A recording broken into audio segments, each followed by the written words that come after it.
Ladies and gentlemen, boys and girls, children of all ages. No. Hey, cool kids, welcome back. I'm Hans with Cool Kid Keto, and today we're gonna sous vide. Sous vide? Sous vide. Maybe if I say it fast enough, I actually sound like I know how to say it. But we all understand what it is. Cooking under vacuum, we'll be alright with that. I do have some New York strip steak over here. It's seasoned, salt, pepper, and some garlic butter. I think it's garlic Parmesan butter. But it's little dollops. You pick them up at HEB. What we're going to do is, I already got them all sealed up. We're going to cook them in this Fancy Pants Instapot. It's the Pro Crisp and Air Fryer. And we ended up doing that because it takes a bunch of machines that we had and combines it into one. And so basically, oh, look at your ball. Oh, I got it. I got it. I got it. Oh, go get it. So, back to it. It takes up a bunch of machines into the one machine, which leaves more room on our countertop. We do have a little galley style kitchen, so it's like I'm on a boat. So counter space is very precious, and so that's why we ended up doing this. It's not necessarily that we wanted to, spend the money on that. It was pricey. I think we got it on sale for maybe, I can't even remember what it is, but we just recently got it. And I've done it a few times. I can show you how I go through and do this. Obviously, it's reading tons and tons of blogs, and hopefully this can help you out in how to do your sous vide. And then obviously, like we all do, watch 900 other videos on how to do it. So I'm gonna go ahead and we're gonna get you started on this, and we'll get going. All right, cool kids. So what we're gonna go ahead and do is basically the first thing you want to do is you want to take out your little insert, the little inserted pot, and you want to fill it up with warm water. Everybody said use warm water, don't use cold. When they have issues, it's usually because they use cold water. Honestly, I haven't tested that theory. I don't know if it's true or not, but if enough people said it, I'm just going to continue to do it. And everything that we've done so far has turned out really, really well. So I have my little insert over here. I already have it with the warm water already placed in, so I'm going to go ahead and place that into the deal. And then they have this little grate.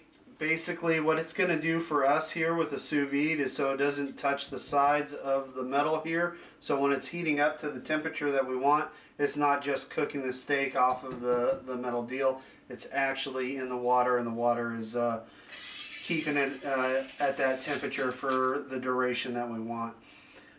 So I have that in there. Basically, before we put in our New York strip steaks that we have over there, I'm going to take the cap. I'm going to go ahead and put it on. I'm going to go ahead and hit the sous vide, which ours is all the way down at the bottom. I don't want it for 4 hours. I want 2 hours. I think 2 hours is probably the best time to cook it at. And I think it was at 4 because I was just curious on things. From there, I'm going to actually bring this up to like 133. It should give us about a medium rare steak. I think above 134 is more well done, and then below 130 is probably more of your rare. I'm going to go ahead and hit start before it turns off on me, but I hit start. And what you're going to see here is obviously we have it turned on. And then there's these little sections here, and it's for preheating. Basically, with the warm water already in there, it shouldn't take as long, but basically what's going to end up happening is it's going to make sure that that water temperature gets up to that temperature that we set it at. And then from there, once it gets there, it'll yell at me, and then I can put in the steak and we can cook it in there for that 2 hour duration. But it takes you through stages. It beeps at you every time it gets to a stage. It's super, super simple. Alright, so I'm going to leave you here, and I'll be back with you once this is all heated up. Okay, let's see here, cool kids. We got our preheating done. It looks like there. It did go into cooking, so I did have to change my time a little bit, which I was able to do by pressing the button and then setting it again. That way I get that full 2 hours. I didn't hear it go off. I was editing some photos and stuff from a shoot I did. But what I'm going to go ahead and do from here now is I'm going to go ahead and unlock it here. Open it up.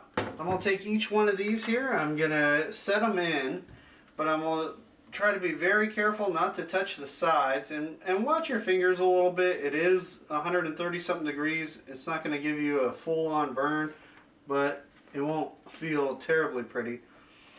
And then I'm going to just, so they're not touching each other, and I'm trying to get them to where they're not touching the sides and they're fully submerged. That way the whole steak is cooking. Alright. And what I'm going to do from here, it looks like they are fully submerged. I'm going to go ahead and get the lid back on, close it on up, and there we go. So what it's going to do is going to take that full 2 hours of cooking there, and I'll show you what happens from that point, which is just a pull out. But I'll go ahead and stop it and we'll see what we can do. Alright, so it looks like we only have about a minute left. So when that goes off, we'll go ahead and get it going. Basically, you know, it's real simple. You wait that long period of time. You know, obviously you didn't have to wait that long, but super simple. When it comes out, we'll go ahead and continue from there. I do want to add, I want to thank one of the commenters, I believe it's Marcy. I asked Nicole, hey, what should I make for dinner tonight? And she's like, hey, why don't you make sous vide and then video it? One of the commenters asked to see how it was done. And so, you know, I wanted to really thank that. You know, gave me that idea. I was going to do something on the grill today, but this New York strip sounds amazing. So it looks like it ended. I'm going to go ahead and off, you know, press my little off button. I'm going to hit this button over here just to make sure that it doesn't need to vent.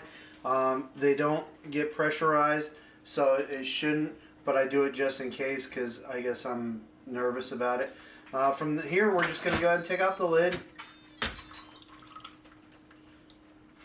Get all that excess off here. Put that down. And I got some handy dandy tongs here, so I don't have to reach my hand all the way in there and do it. But that's what we're pulling out right now. As you can see, it's pretty cooked through there. You know, obviously we have our butter and everything, so hopefully that helped out. Set that down on the plate. Grab the second one. Alright. And there's that there. What I'm going to go ahead and do is I'm going to go ahead and cut these out of the bag here. And from here we'll go ahead and bring it over to the skillet, and I'll show you that we sear both ends, alright?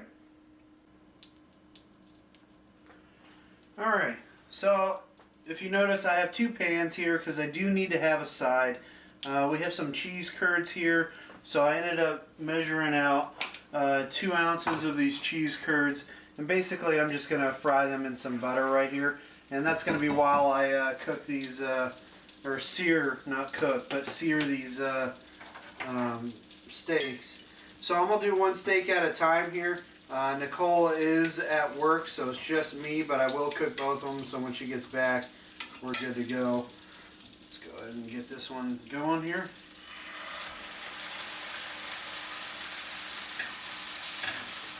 Alright, that looks about ready, so let's go ahead and do that.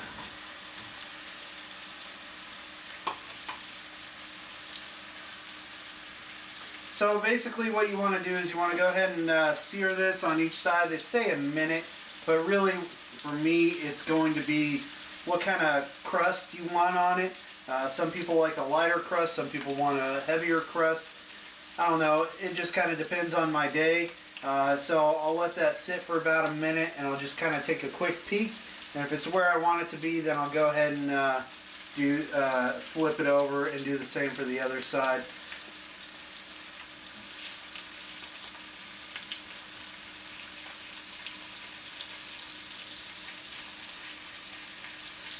These curds going.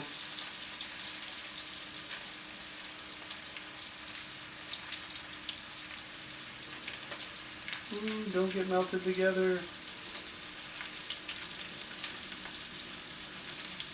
So really this is kind of a first time doing curds, and they say deep fry them.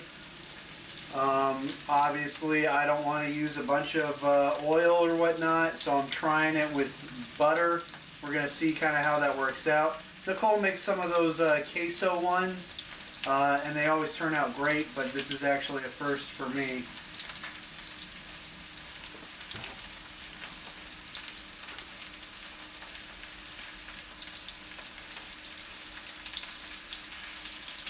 Oh yeah, these actually look pretty darn good.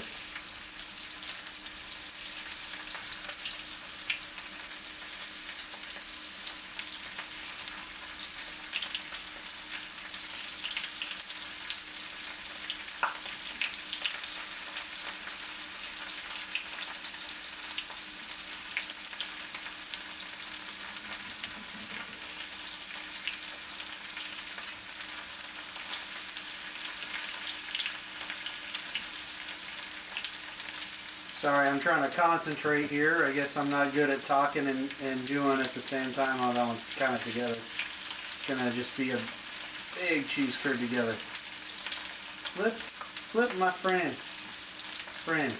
There, no, come on. Oh, you barking at me, boys? Hmm? Alright, let's go ahead and check the crust on this other side here. Generally, I would cook this, I've been cooking it on my Blackstone griddle. We have a little kind of camping one. Oh, I like that. So we're going to flip that over. I really like how that looks.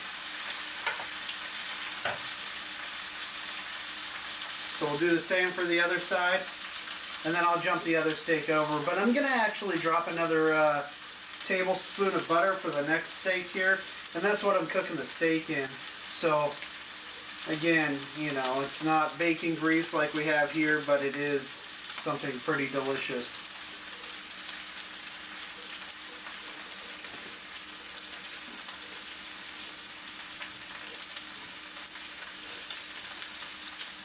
Well, those are about done. Let me grab a paper plate here.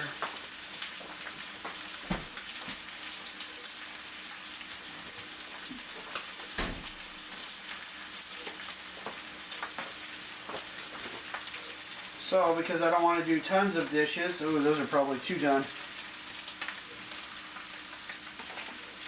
Bet you they're still delicious.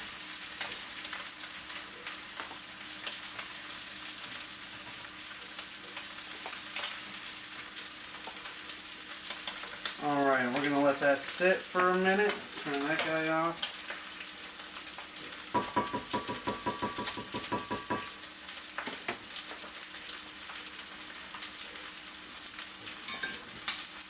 Yeah, let's see here.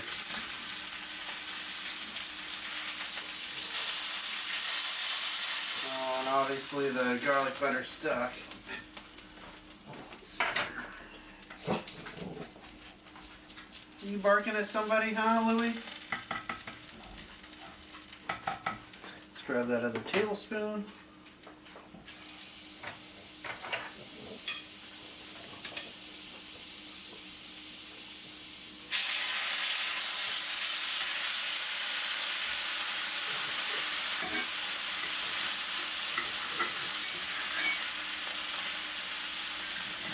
Get over to the other side, brother.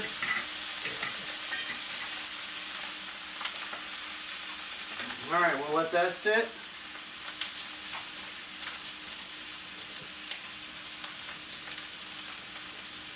And after I cook that, we'll go ahead and take you over there and I'll cut it open so you guys can see exactly what it's looking like on the inside. And yeah, no, that would be sous vide. They do say to let it rest 10 minutes or so. Obviously, it'll probably do that with the filming involved as well, but it should be pretty good. And so, you know, I have it on medium-high because they say to get a real good sear on it, you need to have it high and fast so you're not doing like a super cook-off in the meat itself to try to help preserve everything. But let's go ahead and shut that off and just use the remaining heat there. Alright, so I did fail a little bit on my cheese curds. I did sneak a bite there. They're a little bit too crispy. I guess maybe I can work on that part. The good news is there's still more in there, and I only cooked mine and not Nicole's. So let's go ahead and take a look at the steak here. Oh wow. It's just me, boys. So it's going to be the inside there, like that medium rare almost. I mean, it's got good fat in there. The little gristle. But we should be alright, man. It should be pretty delicious. Let's try a bite, and I'll let you know.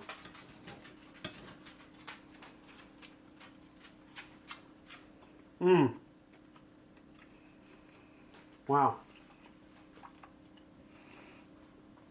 Wow. That's a good steak. That really kind of just melts in your mouth. That's really good. Man, I could almost just eat steak and no cheese curds. Well, I appreciate everybody watching it. I'm going to go ahead and finish up. You know, go ahead and take a look at our introduction. You got this. You know, like, subscribe. There's more to come here. We're going to try to do about three videos a week, I think we're trying to plan for. Any ideas or anything like that, you want me to give it a shot, let me know. Again, thanks for being a cool kid with us. Have a great night.